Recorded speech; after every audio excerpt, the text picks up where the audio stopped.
তো স্বামী তো স্বামী হয়, স্বামী বইয়ের সব সহ্য করতে পারে, বাট বইয়ের দুই চোখের পানি সহ্য করতে পারে না। ঠিক কিনা বলেন যুবক ভাই? তোমার সুখের সময়েরও সাথী আমি, দুঃখের সময়ের সাথীও আমি। ঠিক কিনা বলে? আমি যদি মরে যাই, তুমি কোনোদিন দ্বিতীয় বিয়ে করবে না তো? তো স্বামী বলছে, बीवी तुम क्या बात कर रहे हो, अगर तुम मर जाओगे तो मैं पागल बन जाऊंगा और पागल जो चाहे वही कर सकता है। বলছে, বউ তুমি কি বললা? তুমি মরে গেলে আমি পাগল হয়ে যাব, আর পাগল যা মন চাই তাই করতে পারে। ঠিক কিনা বলে? ফাতেমা রাদিয়াল্লাহু তাআলা আনহা একদিন বসে বসে রুটি বানাচ্ছেন। রুটি বানানোর জন্য দেখবেন আটা ছেনতে হয়, আটা। তো উনি বসে বসে আটা ছেনছেন, আলী ঘরে প্রবেশ করেছে। তো আলী খুব খেয়াল করে দেখছে ফাতেমা রুটি বানাবে, আটা ছেঁকছে। দেখছে ফাতেমার দুই চোখ দিয়ে অঝরে পানি ঝরছে, দুই চোখ দিয়ে পানি পড়ছে। তো স্বামী তো স্বামী হয়, স্বামী বইয়ের সব সহ্য করতে পারে, বাট বইয়ের দুই চোখের পানি সহ্য করতে পারে না। ঠিক কিনা বলেন যুবক ভাই? তো আলী দৌড় দিয়ে আসছে ফাতেমার কাছে, বলছে, ফাতেমা তোমার চোখের কোঠায় পানি কেন? Why you are crying? তুমি কাঁদছো কেন ফাতেমা? ফাতেমা বলছে, কিছু না, এমনি সমস্যা না, আপনি আপনার কাজ করেন। অ্যাভয়েড করছে। আলী বলছে, না না, আমাকে বলো, আমি তোমার স্বামী, তোমার সুখের সময়েরও সাথী আমি, দুঃখের সময়ের সাথীও আমি। ঠিক কিনা বলে? বলো তোমার কি হয়েছে? ফাতেমা বলছে, আলী আজ যখন তাহাজ্জুদের নামাজের সময় ঘুমিয়েছিলাম, আমি আমার ঘুমের মধ্যে স্বপ্নে দেখলাম অন্ধকার রাত, বিশাল লম্বা একটা মাঠ, আমার আব্বাজান মাঠের মধ্যে দাঁড়িয়ে অন্ধকারে কি যেন হাত দিয়ে এমনে এমনে খুঁজতেছেন। আমি গেলাম, আব্বাজান what you are searching for? আপনি কি খুঁজতেছেন আমাকে বলেন। আব্বা আমার দিকে তাকিয়েছে, আরে ফাতেমা তুমি কই থেকে আসলা? আমি তো তোমাকেই খুঁজতেছিলাম। তো জোরে পড়েন সবাই মিলে সুবহানাল্লাহ।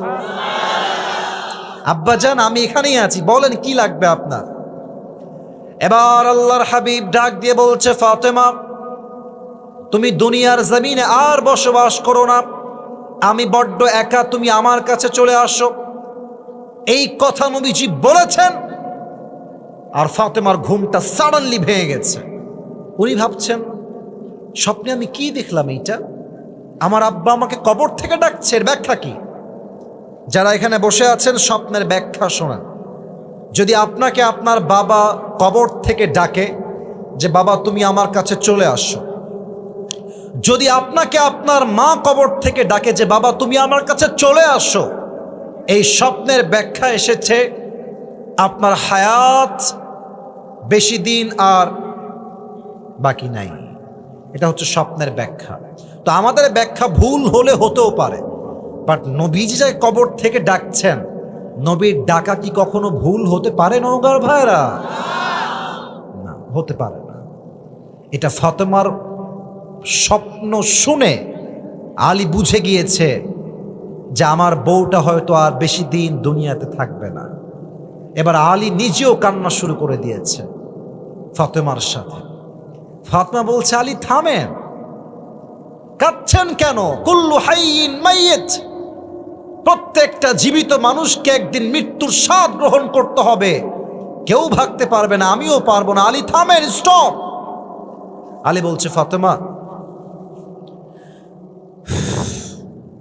কয়েকদিন আগে আমার কলিজার টুকরার প্রিয় নবী বিদায় নিয়ে চলে গেছে, ওই আঘাতটাই তো আমি সহ্য করতে এখনো পারি নাই। সে আঘাতের যন্ত্রণা এখন আমার বুকে অটল আছে। এর মাঝে যদি আমার কলিজার টুকরা একমাত্র বউ ফাতেমার বিদায় হয়ে যায়, আমি কাকে নিয়ে বাঁচবো? ফাতেমা আমার তো কেউ থাকবে না দুনিয়াতে বেঁচে থাকার মতো। ফাতেমা বলছি, থামেন, স্থির হন, টেনশন করবেন না। তবে আমি আপনাকে আমার মৃত্যুর পূর্বে 3টা ওসিয়ত করে যেতে চাই। নওগাঁর ভাইরা, লুক অ্যাট মাই 3 ফিঙ্গার্স, 3 আঙ্গুল দেখেন, বলেন সবাই কয়টা ওসিয়ত? নওগাঁর সাউন্ড তো এরকম হয় না, বলেন সবাই কয়টা? 1 নাম্বার ওসিয়ত, আলী মন দিয়ে শুনবা,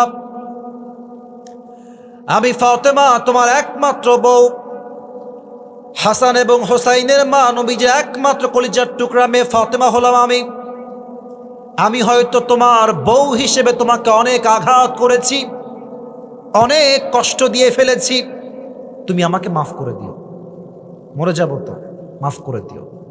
আলী বলছে কেমনে মাফ করব, কিসের মাফ? আরে আমার বউ আজীবন আমার খেদমত করেছে, আমার বউয়ের চুল পরিমাণ কোনো ভুল হয় না, আমি স্বামী হিসেবে সাক্ষ্য দিচ্ছি, আমার বউয়ের মতো চরিত্রবান বউ আর কেউ হতে পারে না, ঠিক কিনা বলেন? যাও তোমাকে মাফ করে দিলাম, কোনো ভুল নাই যদিও বা, সব মাফ।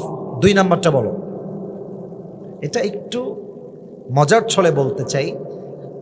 ফাতেমা বলছে আলী আমি মরে গেলে তোমার যেখানে মন চায় করবা বিয়ে, সমস্যা নেই, তো শর্ত আছে একটা, আমার হাসান আর হোসাইনের যেন কোনো কষ্ট না হয়।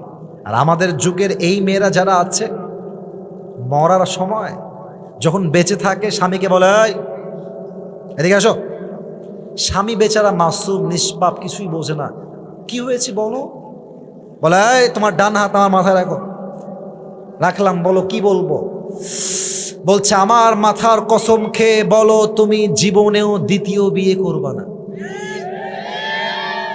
তো এক স্বামী বড্ড চালাক, বউ বলছে স্বামী আমি যদি মরে যাই তুমি কোনোদিন দ্বিতীয় বিয়ে করবা না তো? তো স্বামী বলছে बीबी तुम क्या बात कर रहे हो, अगर तुम मर जाओगे तो मैं पागल बन जाऊंगा और पागल जो चाहे वही कर सकता। বলছে বউ তুমি কি বললা, তুমি মরে গেলে আমি পাগল হয়ে যাব, আর পাগল যা মন চাই তাই করতে পারে, ঠিক কিনা বলে? তার মানে মাঝে মাঝে প্রশ্ন যেমন হয় উত্তর তেমন হওয়ার দরকার আছে, ঠিক কিনা? তালি বলছে ঠিক আছে, আমি যদি কখনো বিয়ে করি এমন কোনো মেয়েকে বিয়ে করব যেই মেয়ে তোমার হাসান আর হোসাইনকে আগলে রাখবে নিজের সন্তানের মতো। ঠিক আছে যাও, ডান। 3 নাম্বারটা বলো, লাস্ট অ্যান্ড ফাইনাল। ফাতেমা বলছে আলী আমার মৃত্যুর পরে আমার জানাজার ইমাম হবেন আপনি, আর মুসল্লি হবে হাসান আর Hossain, and nobody is allowed to come there, কেউ সেখানে আর আসতে পারবে না। আলী বলছে ফাতেমা তোমার প্রথম ওসিয়ত মানতে রাজি আছি, দ্বিতীয় ওসিয়ত মানতেও রাজি আছি, 3 নাম্বারটা আমার দ্বারা হবে না, আমাকে মাফ করে দাও। এটা পারবো না। নবীজির একমাত্র কলিজার টুকরা মেয়ে ফাতেমা দুনিয়ার থেকে বিদায় নিবে, আর সাহাবা একরাম জানাজে অংশগ্রহণ করবে না, এটা আমি আলীর দ্বারা বরদাস্ত হবে না। ফাতেমা আমাকে তুমি মাফ করে দাও, এটা আমার দ্বারা সম্ভব না।